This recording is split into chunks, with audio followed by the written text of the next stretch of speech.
Je vous remercie, Monsieur le Président, Monsieur le Commissaire. Quelle émotion pour nous de prendre la parole ce matin dans cet hémicycle si semblable et pourtant si différent de celui familier que nous connaissons.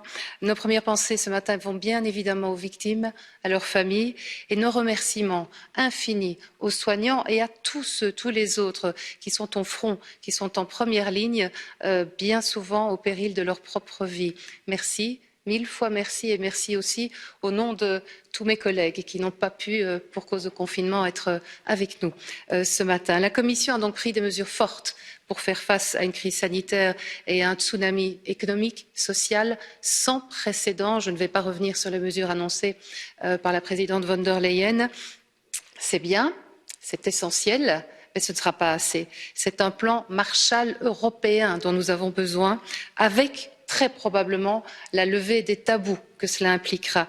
On sait tous les compétences, on l'a dit, on l'a répété, les compétences étriquées qui sont celles de l'Union en matière de santé, mais le monde entier est en train de se réinventer aujourd'hui. Face à la pandémie, l'Union européenne et les États membres ont tardé et ont avancé en ordre dispersé. J'ai entendu la présidente nous dire, j'ai noté que depuis mardi, la demande en masques, gel et respirateurs est rencontrée. Mais cette cacophonie tragique à laquelle ont fait front tous les personnels soignants dans tous les hôpitaux, dans toutes les maisons de retraite, tous ceux qui sont en première ligne et le sont toujours, cette cacophonie ne peut plus se répéter, jamais. Et je viens à mon point dont je voulais vous parler ce matin, je veux vous parler des médicaments.